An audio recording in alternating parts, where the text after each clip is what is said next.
너희는 귀를 기울이고 내게 나와 들으라. 그리하면 너의 영혼이 살리라. 아멘. 하나님께서 우리를 향한 바람, 그리고 끝까지 포기하시지 않는 소원, 그것은 우리의 영혼이 사는 것입니다. 그 영혼이 살 때 우리의 삶도 살고 우리의 육체도 강건케 되어지는 줄 믿습니다. 하나님은요, 그 마음을, 그 바람을, 그 소원을 한순간도 잊으신 적이 없습니다. 그 사랑 안에, 그 바람 가운데 우리 사랑하는 성도님들이 주의 전에 나와서 이 시간 함께 그 하나님의 사랑을 받고 누리는 복된 시간 되어지길 주님을 축복합니다. 그러려면 하나님의 말씀에 귀를 기울여야 돼요. 그 하나님의 말씀을 청종하고 하나님께로 나아가 들을 때 그 듣는 말씀이, 그 듣는 하나님의 말씀이 내 영을 살게 하고 우리의 삶을, 그리고 우리의 육을 강건케 하는 줄로 믿습니다. 오늘 설교가 약속된 축복입니다. 그런데 우리 갈릴리 성가대가 결론을 다 찬양으로 고백했고 우리가 함께 들었습니다. 갈릴리 성가대 그 찬양 중에 기억에 남으신 게 어떤 어휘가 남으세요? 영으로 찬양을 하셔서 말로 표현하기 어려우신가요? 그렇죠. 그 사랑 너무 커서 모든 것 다 드린다는 그 믿음의 고백이잖아요. 아마 오늘 설교의 결론이 바로 이 찬양이라고 저는 그렇게 믿고 또 감동이 되었습니다. 우리가 지난주부터 오늘 같은 본문을 통해서 하나님의 마음을 좀 알고자 원하는데, 지난주 말씀을 잠깐 생각해 보면 하나님께서 우리에게 말씀하셔요. 여호와를 만날 만한 때에, 가까이 계실 때에 하나님을 찾고 부르고 하나님께 돌아오라고.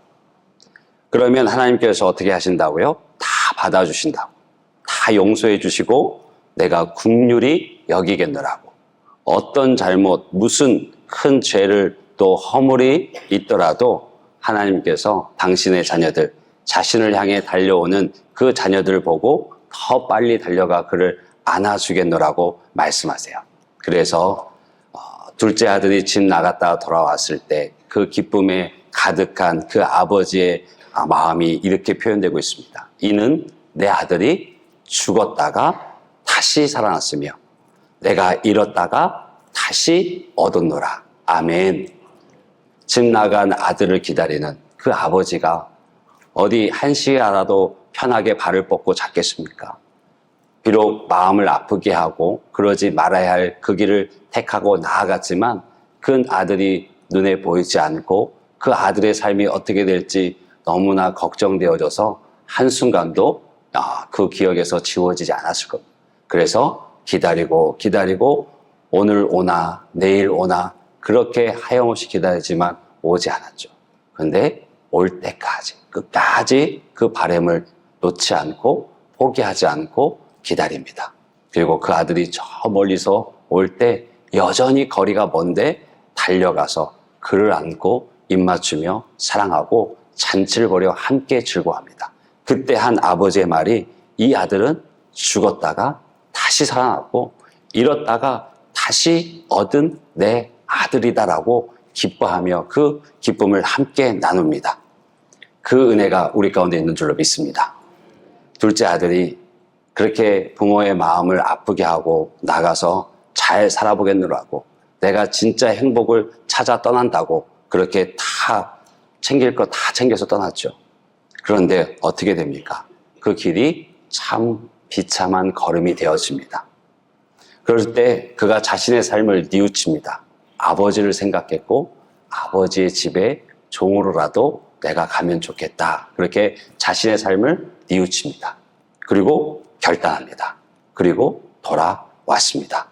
자신의 있던 자리, 그 자리에서 일어나 아버지께로 돌아왔습니다. 그것을 성경은 분명하게 기록하고 있습니다. 누가복음 15장 20절에 이에 일어나서 아버지께로 돌아가니라. 이에 자신의 그 삶의 비참함, 자신이 행복을 찾아, 자신이 성공할 그 길을 찾아 왔건만 내 뜻대로 되어지지 않고 비참한 그 상황 가운데 놓였을 때 아버지를 생각했고 아버지의 집을 생각했습니다. 뉘우쳤습니다. 반성했습니다. 후회했습니다. 근데 거기서 멈추지 않고 이에 일어나서 아버지께로 돌아갔습니다. 이것이 믿음의 사람의 모습입니다. 이것이 믿음의 사람의 결단입니다. 뉘우치고 반성하고 후회하는 것에 머무는 것이 아니라 이에 일어나서 자신의 그 삶의 자리에 일어나서 아버지께로 돌아가는 것, 그것이 믿는 자의 바른 결단이고 행함인 줄로 믿습니다. 우리 아버지 되신 하나님께서는 지금도 동일한 마음에 우리에게 말씀하십니다. 사랑하는 아들아, 사랑하는 딸아, 내가 지금도 기다리고 있다. 너희들이 있어야 할 자리는 바로 여기 나와 함께 머무는 것이다. 나는 한순간도 너를 잊은 적이 없고 너를 지금도 기다리고 있다. 어서 내게 돌아오라라고 말씀하고 있습니다. 그래서 이사야서 30장 18절에는 이렇게 얘기합니다. 그러나 여호와께서 기다리시나니 이는 너희에게 은혜를 베풀려 하시며 일어나시리니 이는 너희를 긍휼히 여기이심이라 그래요. 하나님께서 기다리시고 일어나시는 이유가 뭡니까? 은혜 베푸시기 위해서, 긍휼을 보이시기 위해서 우리를 기다리고 계셔요. 근데 그 말씀 앞에 보면 그러나라고 나오죠. 그 앞에 이스라엘의 모습은 어떨까요? 패역한 이스라엘의 모습입니다. 하나님을 자기 마음에 두기를 원치 않고 하나님을 자기의 힘으로 삼지 않고 하나님 없이도 잘 살 수 있을 거라고 그렇게 걸어갔던 이스라엘의 패역한 모습이 나옵니다. 그런데 주님께서는 그러나 너희들은 여전히 나를 떠나 있고 나를 너희들의 힘으로 삼지 않고 여전히 나를 너희들의 마음에 두기를 원치 않지만 그러나 나는 기다린다. 너희에게 은혜를 베풀기 위해서. 그리고 나는 일어난다. 너희에게 긍휼을 베풀기 위해서. 이것이 아버지의 마음입니다. 이것이 하나님의 마음입니다. 우리의 생각이, 우리의 걸음이 하나님께로 향해야 되는 유일한 이유이고 또 하나님께로 향할 수 있는 용기를 주는 것도 바로 이 말씀입니다. 그 말씀의 은혜 속에서 용기를 내어 하나님께로 돌아가는 저와 여러분이 되시길 주님으로 축복합니다. 그런데 우리가 하나님께로 돌아가자 그렇게 결심하고 또 돌아가려고 마음 먹는데 방해하는 생각이 있어요. 무엇이 있을까요? 저는 한 두 가지 정도를 살펴보고 싶은데 내가 하나님께로 돌아가자고 마음 먹고 이렇게 살면 안 되지. 내가 하나님의 자녀인데 내 아버지가 지금도 기다리고 계신데 그렇게 다짐하고 돌아서려고 하는데 방해하는 마음이 있습니다. 그 첫 번째는 두려움이에요. 왜요? 내가 하나님 앞에 죄 짓고 내가 하나님의 뜻 가운데 있지 않고 내가 하나님의 은혜를 알고 누리면서도 말은 하나님께로 돌아간다 하지만 여전히 내 삶의 길은 세상을 향해 나아가고 있는 모습을 누구보다 잘 알고 그 죄의 결과도 알기 때문에 두려운 거예요. 두려울 때 하지 말아야 될 모습이 아담과 하와를 통해서 나오죠. 무엇입니까? 숨습니다. 하나님의 얼굴을 피합니다. 선악과를 따먹은 후 그들은 그동안 그토록 친밀했던 하나님과 하나님이 두려워졌고 그 하나님의 얼굴을 피해서 나무 사이에 꽁꽁 숨습니다.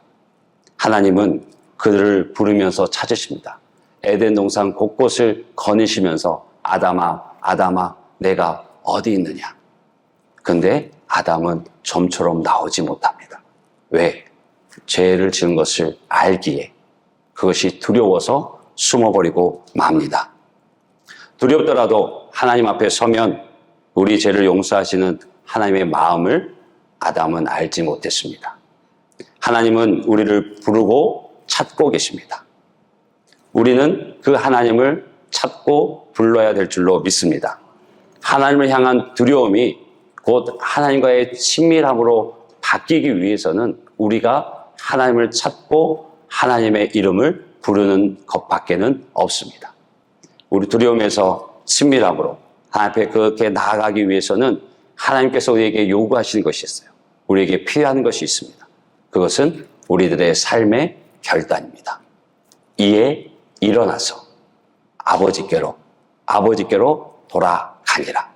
바라기는 우리의 삶의 자리가 어디에 있든지 또는 나의 삶의 모습이 두려워서 그 죄의 결과가 두려워서 그 아버지 보기가 두려워서 숨는 인생이 아니라 하나님의 말씀에 용기 내어줘서 다 용서하시고 다 내가 안다라고 품 안으시는 그 아버지께로 돌아가는 저와 여러분이 되시길 주님으로 축복합니다. 그리고 우리가 아버지께로 돌아가고자 하는데 방해되는 두 번째 생각이 있습니다. 그것은 뭘까요? 제가 용서받을 수 있을까? 염치가 없어서 주님께 못 가겠다고 하는 마음. 내가 낯짝이 있지. 내가 그렇게 하나님의 은혜를 받고 그렇게 기적과 같은 보호하심을 받고 그렇게 큰 축복을 받았는데 매번 넘어지고 또 넘어지고 도대체 같은 죄로 허물로 얼마나 많이 회개하는데 또 넘어지고 이것이 10년, 20년, 30년 그 숱한 세월 동안 변화되지 않는 내 모습이 내가 아니까 아버지께 나아갈 낯짝이 없는 거죠. 면이 안 서는 거죠. 그러니까 못 나가겠다고. 그러니까 내가 다시 기도하지 못하겠더라고. 그런데 우리가 기억할 것은 죄는 익숙해질수록 은밀해지고 감출수록 거대해집니다. 하나님께서는 우리가 죄의 자리에서 벗어나야 함을 알면서도 계속 넘어지고 그 자리에서 벗어나지 못함을 알고 계셔요. 또 시간이 흐를수록 내 죄가 용서받을 수 있을까? 그렇게 고민하는 우리의 깊은 두려움까지도 하나님은 알고 계십니다. 그래서 하나님은요, 결코 우리의 연약함을 비웃지 않으세요. 또 죄로 인해서 깊은 두려움 가운데, 좌절 가운데, 초라함 가운데 있는 것을 외면하시지 않으십니다. 나 스스로 이 엄청난 사랑을 받을 자격이 없다고 생각하는 것, 그러나 십자가를 통해서 하나님께서는 이미 우리에게 그 충분한 자격을 이미 주신 줄로 믿습니다. 그래서 오늘 8절 9절에 이 말씀이 나오는 겁니다. 이는 내 생각이 너희의 생각과 다르며 내 길은 너희의 길과 다름이니라. 여호와의 말씀이니라. 이는 하늘이 땅보다 높음같이 내 길이 너희의 길보다 높으며 내 생각은 너희의 생각보다 높으니라. 이 말씀의 1차적인 문맥적 의미는 바로 이것입니다. 내가 하나님께 나아가지 못할 많은 이유가 있는데 두려움이든 또는 면이 없어서 용서받을 자격이 없다 생각해서 못 나가더라도 그것은 너희들의 생각이고 너희들의 길이나 아버지 된 나는 그것을 개의치 않는다. 그것을 문제 삼지 않는다. 너희들이 돌아오기만 하면 너희들이 있는 그 자리에서 나를 찾고 나를 부르면 나는 용서한다. 나는 내 사랑을 너에게 아끼지 않는다. 나는 너를 안을 거야 라고 얘기해요. 그래서 그렇게 돌아온 아들을 향해서 그렇게 돌아온 딸을 향해서 이는 내가 죽었다가 다시 살아난 아들이요 잃었다가 다시 찾은 딸이다라고 말씀하시는 것이 우리 하나님이십니다. 우리의 생각, 우리의 길은 감히 하나님의 생각과 하나님의 길과 같을 수 없습니다. 하늘과 땅의 차이만큼 우리가 인생의 길 가운데 그 죄의 문제 앞에서도 내 생각이 아니라 하나님의 말씀이 기준이 되어져서 주께 돌아갈 용기를 얻고 그 안에서 주님께서 약속하신 축복을 누리는 저와 여러분이 되시길 주님으로 축복합니다. 그래서 주님께서 계속 말씀하시는 거예요. 너에게는 아직 기회가 있단다. 여전히 내가 너를 기다리고 있고 내게로 돌아와라. 내가 죄를 묻지 않을 것이다. 왜? 죄보다 너의 존재가 내게 더 소중하니까. 너 없이는 내 행복도 없으니까. 그렇게 말씀하고 있는 겁니다. 여러분, 사랑하는 딸이 지금 고열로 아파요. 그러면 편안하게 코를 골며 잘 부모가 있습니까? 없습니다. 사랑하는 아들이 지금 인생길에 참 어려운 고난의 길을 걷고 있고 방황하는 길을 걷고 있는데 그래, 네 인생 네가 사는 거니까 하면서 편히 잠을 청할 그리고 행복을 누릴 부모님이 혹시 이곳에 계십니까? 없습니다. 단연코 없습니다. 아버지의 마음도 동일합니다. 아버지의 마음, 돌아오기를, 찾기를 바라고 계셔요. 우리 홍창기 목사님 둘째 아들 이름이 뭔지 아세요? 이래요, 이래. 그 이래가 이제 다음 달이면 이제 돌이 되는데, 우리 홍창기 목사님이 요즘은 조금 얼굴이 좋아지셨어요. 이래가 이제 좀 컸고, 몸이 좀 편해진 것도 있겠지만, 근데 그 입의 고백은 새 힘을 솟게 하겠더라고요. 뭐냐면 이래가 아빠를 찾아요. 아빠가 없으면 울어요. 1박 2일 우리 그 올림피아드 다녀왔는데 이래가 아빠를 찾고 울었대요. 그래서 엄청 활짝 웃더라고요. 민석이는 같이 있어도 아빠 안 찾는데. 그처럼 사랑하는 자녀가 아빠를 찾을 때 그 부모의 마음은 얼마나 기쁩니까? 무엇을 얘기하겠어요? 받으시죠? 똑같습니다. 그런데 또 사춘기 아이들 입에서 나오는 말이 뭔지 아세요? 아마 우리도 사춘기를 건너왔고 자녀들, 손주들도 있을 텐데 나는이란 말이 먼저 나와요. 나는, 내 생각에는. 항상 나는, 내 생각에는. 엄마, 아빠 생각 따위는 그게 중요하지 않습니다. 나는, 내 생각에는 이게 좋겠다라고 얘기해요. 그런데 이미 그 사춘기를 지나왔고 우리가 인생의 경험이 쌓여서 그 하나님의 은혜도 그 인생의 경험치도 상당히 높아졌잖아요. 그러면 이제 막 초등학교, 중학교 되는 아이들 막 사춘기라고 이리쿵 저리쿵 할 때 어떤 마음이 드세요? 야, 이거는 내 말만 들으면 고생하지 않고 지나갈 수 있는데. 그렇죠? 하다못해 아침에 밥 먹고 학교 가라. 안 먹으면 배고픈 건 진데 더 안 달라는 건 엄마 아빠잖아요. 똑같아요. 정말 이 부모가 시키는 대로 승복하면 괜한 고생은 안 해도 될 것 같은데 꼭 자기 생각을 고집해요. 물론 하나님의 자녀라면 반드시 돌아올 것을 믿기에 걱정은 안 하지만 그렇게 자기 생각만 고집하는 자녀들 보면 어떤 생각이 드십니까? 저러면 고생할 텐데. 저러면 한참 돌아갈 텐데. 그 마음으로 염려하고 근심하게 됩니다. 이것이 부모의 마음이고 우리를 향한 하나님의 마음입니다. 그 사춘기 아이들 참 니네가 아직 모른다, 철없다 말하는데 그 아이들 보면서도 저도 같은 영적인 사춘기 같아요. 그럴 때가 있어요. 하나님의 말씀이 이해되지 않을 때, 또 이끄시는 대로 내가 납득되지 않을 때 저는 삐뚤어져 버릴 거예요. 그냥 그렇게 말하는 것 같아요. 적극적으로 거기에 순종하지 않고 겨우겨우 걸어가는 모습. 그러니 거기 안에는 기쁨도 없고 그 무엇을 바랄 수도 없죠. 그게 저의 연약함인데 하나님의 말씀이 이해되지 않을 때, 또 내가 납득되지 않을 때 하나님의 말씀 안에서 미적거리고 어떻게든 뒤로 엉덩이를 쏙 빼고 안 가려고 하는 것. 그런 걸 보면 저 역시도 사춘기와 다르지 않습니다. 혹 우리는 어떻습니까? 이제 영적으로 철들 때가 되었다 싶습니다. 우리 모두가 하나님을 근심시키는 자녀가 되지 않기를, 그리고 하나님이 우리를 보면서 너 그렇게 하면 고생해, 그렇게 하면 고생할 텐데 하며 근심하시게 하는 인생이 아니라 아버지 말씀에 순종하고 순복하며 그래서 고생하지 않고 행복의 삶이라는 답을 찾는 인생이 다 되시길 주님으로 축복합니다. 이 말씀이 이사야서 55장 말씀이 선포되었던 시대는 이스라엘 모든 백성들이 극심한 포로 생활 가운데 마음도 육신도 지쳐있던 상태였습니다.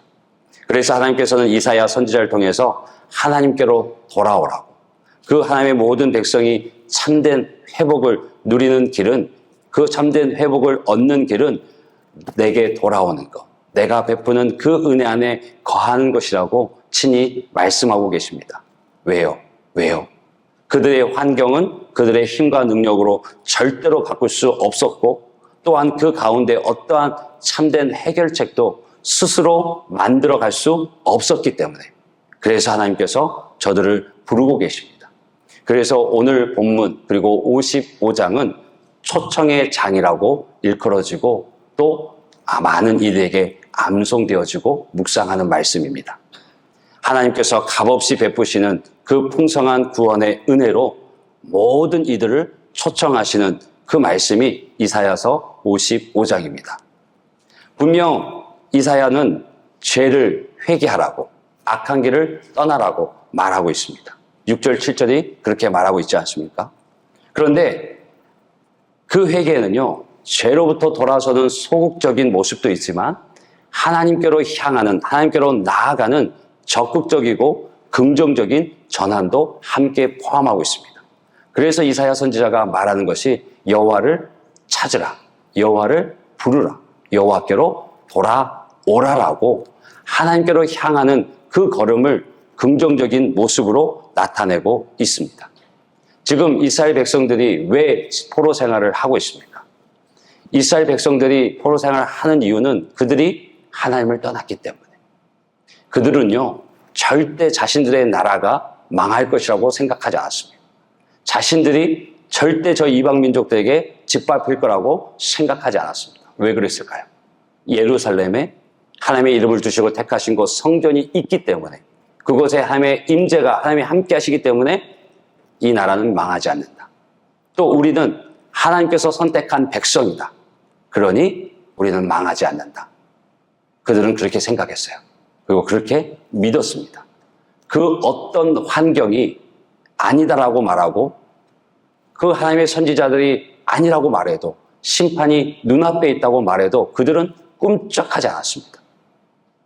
그런데 실상은 이미 하나님이 그 성전에서 떠나셨고 이미 그들의 마음에는 하나님이 주인으로 계시지 않았습니다. 빈 껍데기 신앙을 가지고 망하지 않을 것이라고, 잘 될 것이라고 스스로에게 체면을 거며 스스로의 잘못된 신념을 가지고 계속해서 하나님을 멀리하는 길을 걸어갔습니다. 그러니 하나님께서 참고 기다리시다가 그 때가 되어져서 이방 민족을 통해서 멸망하게 되어집니다. 그때 아버지의 마음은 어땠을까요? 그때 하나님의 마음은 어땠을까요? 여러분, 우리 자녀들 정말 바른 길, 또 건강하게 자라기 위해서 가끔 매를 드시지 않습니까? 요즘은 또 아이들을 때리는 부분을 좀 주저하는 부분이 있는데 성경에는 분명히 매를 들어서라도 자녀들을 바르게 훈육하라고 얘기합니다. 저도 자랄 때 아버지한테 좀 맞았던 것 같아요. 맞는 이유가 두 가지 있었습니다. 거짓말할 때, 두 번째는 예의 없이 굴 때. 이 두 가지로 맞았던 것 같아요. 그런데 때리시고 나면 항상 그 밤에 상처가 따끔거려 보면 그 종아리에 그 아시죠? 안티프라민. 옛날에 그 노란 그거 있죠? 그 약을 발라주시면서 또 이렇게 부채질 해주시는 그 기억이 남아있어요.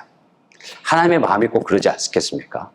당신이 사랑하시는 이스라엘 백성, 택하셔서 하나님의 하나님 되심을 보이기 위해서 삼으셨던 그 백성들이 하나님을 떠나가서 기회를 주고 기다리는데 그 마음을 돌리잖아요.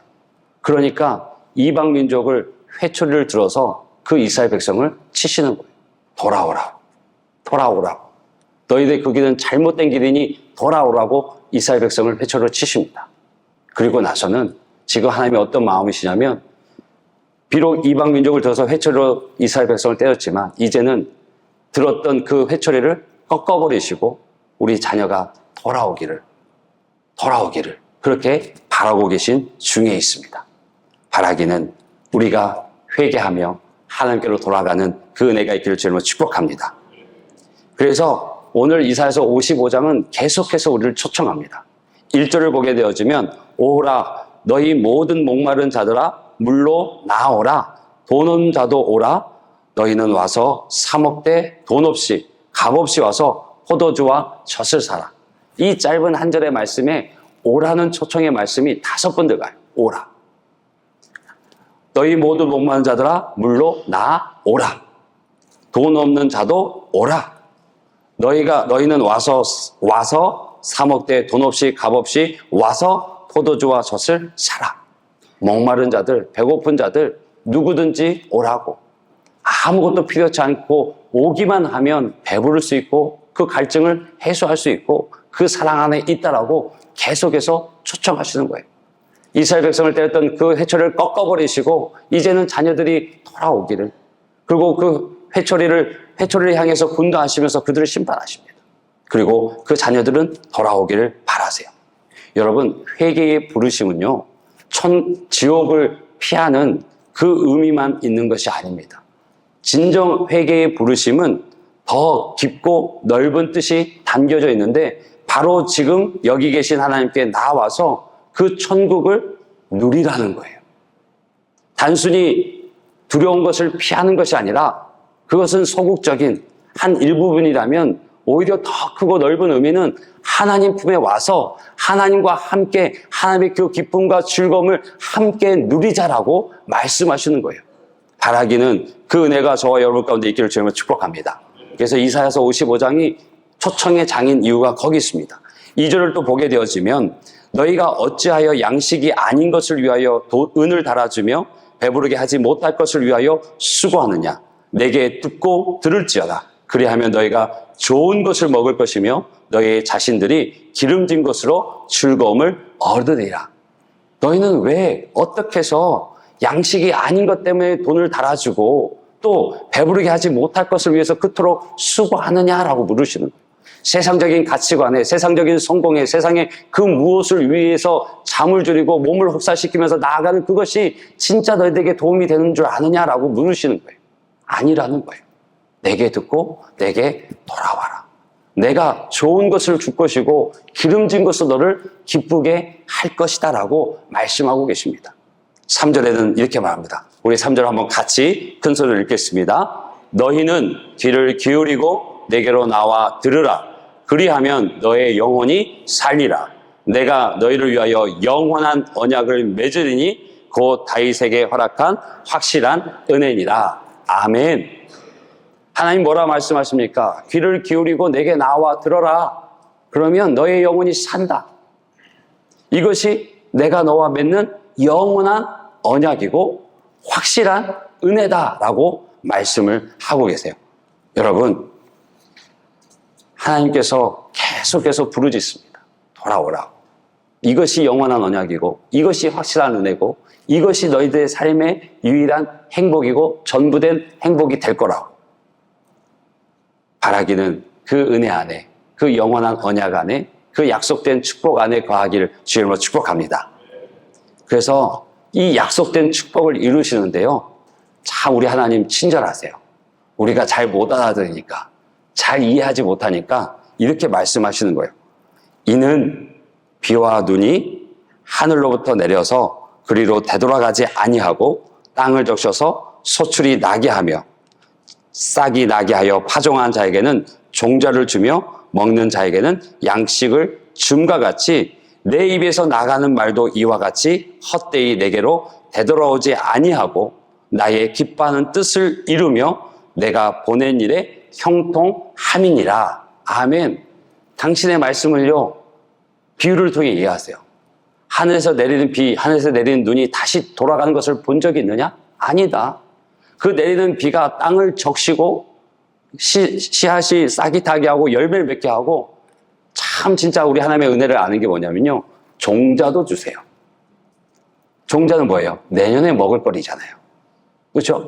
지금 땅을 적셔서 농사 짓고 그것을 먹고 배부르게 하실 뿐 아니라 종자를 주셔서 내년 것까지도 예비하시고 준비하시는 그 하나님. 그 자연의 현상을 보고서 내 입에서 나간 말도 다시 내게 돌아오지 않는다. 내 기뻐하는 뜻을 반드시 이룰 것이고 내 하는 일이 형통케 될 거다라고 말씀을 하셔요. 그 기뻐하시는 뜻, 그 말씀이 형통케 되는 그 은혜의 수혜자는 누굽니까? 너무 경건하게, 거룩하게 듣는 일에 경청을 하고 계셔서 그 모든 은혜의 축복의 수혜자가 누구예요? 바로 나 자신이에요. 그렇죠? 우리예요. 그것을 하나님께서 반드시 이루시겠다는 거예요. 반드시 그 일이 형통케 될 것이고 반드시 그것을 통해서 너희를 행복하게 할 거다라고 말씀하시는 거예요. 베드로전서 1장 24절 25절 보면 그러므로 모든 육체는 풀과 같고 그 모든 영광은 풀의 꽃과 같으니 풀은 마르고 꽃은 떨어지되 오직 주의 말씀은 세세토록 있도다 하였으니 너희에게 전한 복음이 곧 이 말씀이니라. 아멘. 우리의 인생은 우리의 육신도 언젠가는 무너집니다. 영원히 살 수 없어요. 또 우리가 그렇게 수고하며 애썼던 그 세상의 모든 업적, 그 모든 성과도 언젠가는 가치 없이 의미 없이 그냥 기억의 한 자락에 있는 것으로 지나갈 수 있습니다. 왜요? 그게 인생이에요. 그런데요, 하나님의 말씀은 세세토록 변치 않습니다. 영원히 있습니다. 영원히 있고요. 그 말씀은 유통기한이 없어요. 유효기한이 없습니다. 지금도 내일도 자녀의 자녀 위에 이루어지는 것이 하나님의 말씀입니다. 그 말씀이 얘기하시는 거예요. 확실한 은혜, 영원한 언약, 약속된 축복으로 내가 너를 삼겠다라고 말씀하고 계십니다. 그 은혜가 우리 모두에게 있기를 주님으로 축복합니다. 하나님께서 행하신 많은 일들 중에 크게 그의 능력을 나타낼 수 있는 것이 두 가지가 있습니다. 무엇일까 생각해 보면 첫째는 창조입니다. 하나님은요, 없는 것에서 만드셨어요. 없는 것을 있게 하셨어요. 아무것도 없는 것 중에 말씀으로 이 천지를 만드셨습니다. 또 하나는 부활이에요. 죽음에서 다시 살게 하셨어요. 절망에서 다시 일어나게 하셨어요. 주저앉은 그 자리가 다시 일어서는 자리가 되게 하신 것이 하나님의 능력이고 하나님의 역사십니다. 그 창조주 하나님이, 그 부활의 하나님이 지금 우리를 초대하고 계신 것입니다. 어디로? 축복의 자리로. 행복의 그 자리로 여러분을 부르고 계십니다. 잘 못 믿으시는 것 같은데 성경 전체에 흐르고 있는 그 하나님의 마음을 우리가 좀 알기 원하고 그 마음을요, 의심 없이 믿고 나아가는 저와 여러분이 되기를 주님을 축복합니다. 창세기 1장 4절을 보면 이렇습니다. 빛이 하나님 보시기에 좋았더라. 창조 사역 가운데 그 한 장 가운데 이 좋았더란 말이 7번 나옵니다. 단순히 횟수로 7번이 많다가 아니라 성경 안에서 7번은 완전수예요. 가득하다는 얘기입니다. 한 날 한 날 지으시면서 그 모든 것들 보시고 기뻐하셨고 마지막 날 31절에 하나님이 지으신 그 모든 것을 보시기에 심히 좋았더라. 심히 좋았더라. 그 심히 좋았던 그 피조물이 누구였습니까? 바로 저와 여러분이었어요. 아담이었어요. 아담을 짓고 가장 기뻐하셨어요. 너무너무 기뻐하셨어요. 그래서 보면 첫째 날, 둘째 날부터 아담을 만들기까지 그 모든 창조 서역은 아담을 위해서 예비하시고 준비하신 거예요. 아담이 살 수 있는 공간을, 아담이 살아가며 먹을 수 있는 것들을, 아담이 살아가면서 누려야 될 것들을 이미 앞에서부터 다 만드시고 마지막 그 창조의 주인공 된 사랑하는 아들을 만드신 거예요. 그리고 심히 보기 좋았더라. 여러분요, 한 분 한 분이 하나님 보시기에 심히 좋은 분들이세요. 믿으십니까? 믿으시죠? 아멘 하셔야 돼요. 막 설레지 않습니까? 알겠어요. 또 넘어갑니다. 민수기 6장 22절 27절 보면 여호와께서 모세에게 말씀하여 이르시되 아론과 그의 아들들에게 말하여 이르기를 너희는 이스라엘 자손을 위하여 이렇게 축복하여 이르되 여호와는 내게 복을 주시고 너를 지키시기를 원하며 여호와는 그 얼굴을 내게 비추사 은혜 베푸시기를 원하며 여호와는 그 얼굴을 내게로 향하여 두사 평강 주시기를 원하노라 할지니라 하라. 그들은 이같이 내 이름으로 이스라엘 자손에게 축복할지니 내가 그들에게 복을 주리라. 하나님께서 제사장들에게 하시는 말씀이에요. 이렇게 축복해. 이렇게 축복하면 내가 복을 줄 거야. 작정하시는 거예요. 이렇게 축복하면 내가 복을 줄 거야. 그리고 실제 그 복을 이루십니다. 또 신명기 16장 14절 보면 내 하나님 여호와께서 택하신 곳에서 너는 이레 동안 내 하나님 여호와 앞에서 절기를 지키고 내 하나님 여호와께서 내 모든 소출과 내 손으로 행한 모든 일에 복 주실 것이니 너희는 온전히 즐거워할지니라. 뭘 하셔요? 이레 동안 너희들이 수고한 것, 너희들이 애쓴 것, 너희들이 하는 그 모든 일에 하나님이 뭘 주신다고요? 복 주실 것이다. 복 주실 것이다. 그러니 너희는 뭐 하면 된다고요? 온전히 즐거워하라고. 그러니까 시편 68편 3절은 이렇게 얘기합니다. 의인은 기뻐하여 하나님 앞에서 뛰놀며 기뻐하고 즐거워할지니라. 아멘. 이게 우리의 모습이 되길 원합니다. 의인은, 하나님의 자녀는, 하나님께 돌아간 그 인생은 기뻐하여서 하나님 앞에서 뛰놀고 기뻐하며 즐거워할지다. 누가 생각나십니까? 다윗이 생각나시죠. 그렇죠? 그 가운데 우리의 모습도 생각났으면 좋겠습니다. 그렇죠? 자녀들이 행복한 게 우리의 행복 아닌가요? 좀 자녀들과 싸우셨습니까? 요즘 좀 건너지 못할 골짜기가 있으세요? 자녀들이 행복한 게 우리가 행복하죠. 손주들이 행복한 게 우리 행복하죠. 그래서 손주들 오랜만에 집에 오면 할머니, 할아버지 어떠세요? 너무 좋죠. 또 가면 더 좋죠. 네? 자녀들, 그 손주들이, 그리고 자녀들이 어떤 일로 어떤 사건을 해서 까르르 웃어 넘어가는데 이 중에는 그럴 분은 없으실 것 같아요. 별것도 아닌 것 같고 웃네. 그럴 분 계세요? 없어요. 아이들이 그냥 웃고 떠들면 그냥 그 모습 보는 거 보고 기뻐요. 바이블 올림피아드 대회를 마치고 어제 오는데요. 1박 2일 피곤했거든요. 애들이요. 내려오는 4시간 내내 멈추질 않아요. 그 웃음소리가, 그 이야기 소리가 끊이질 않아요. 야, 걔네도 한번 강단에 세워볼까 봐요. 정말 막 그러는데 그게 막 기쁨이 되는 거예요. 즐거움이 되는 거예요. 왜? 그 아이들이 행복해 하니까.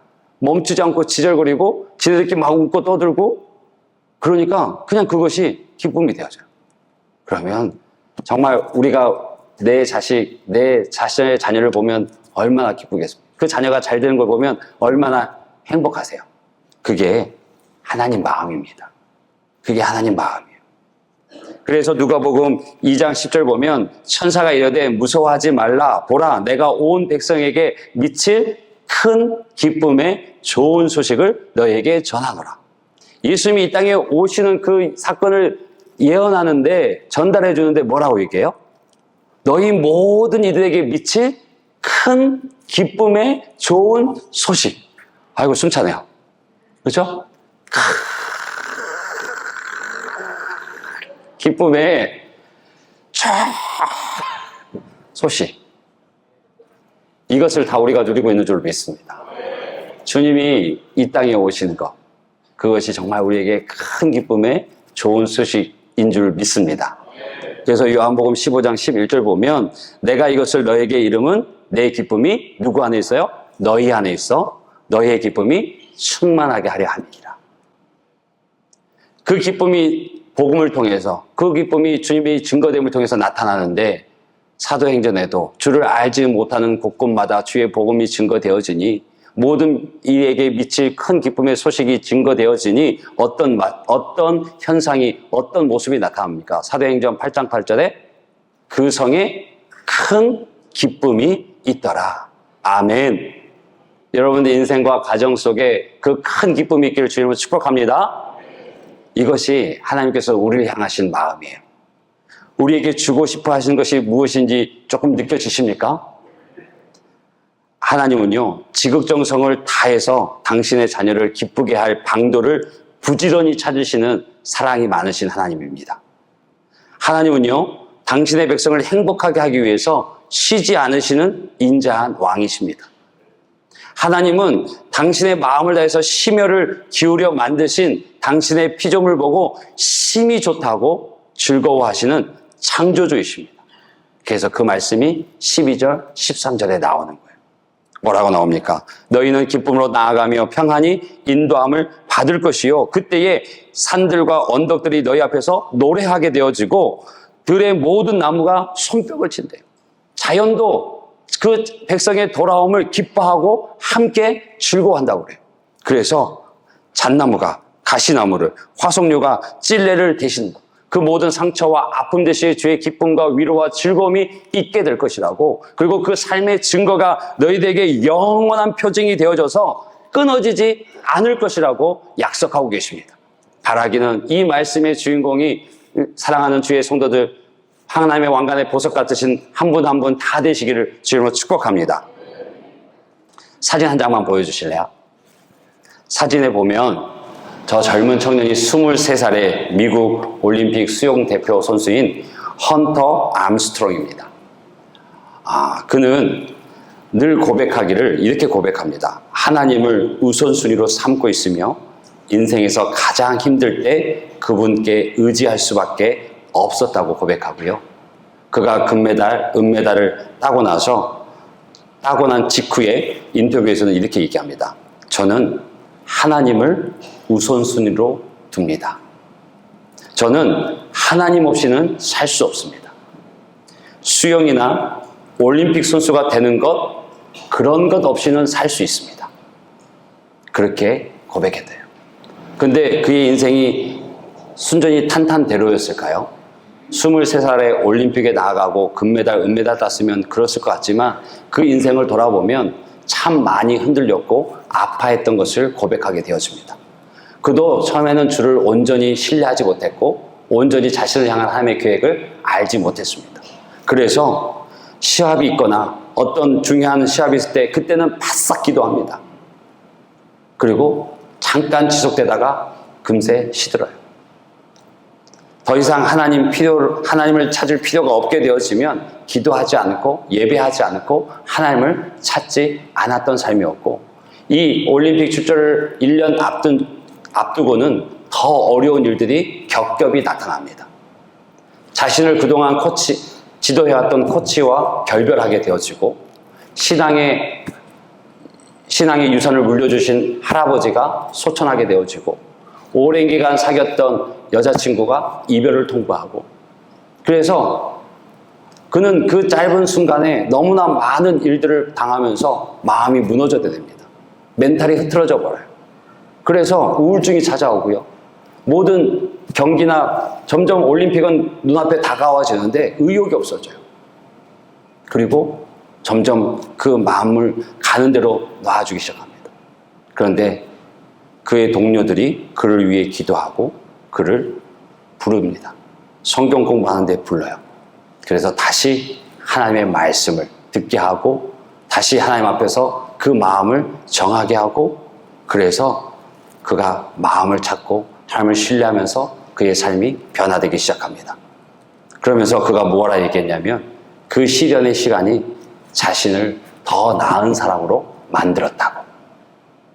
그러면서요, 저는 더 도전이 됐던 게 무엇이냐면 이 금메달, 은메달 딴 이후의 인터뷰보다 그 경기에 앞서서 한 인터뷰가 더 가슴에 남습니다. 무엇이었냐면, 올해 저는 너무나 많은 것을 극복했기 때문에 여기 있는 것만으로도 행복합니다. 그러면서 분명히 저 자신, 국가, 팀원들을 위해서 훌륭한 성과를 내고 싶습니다.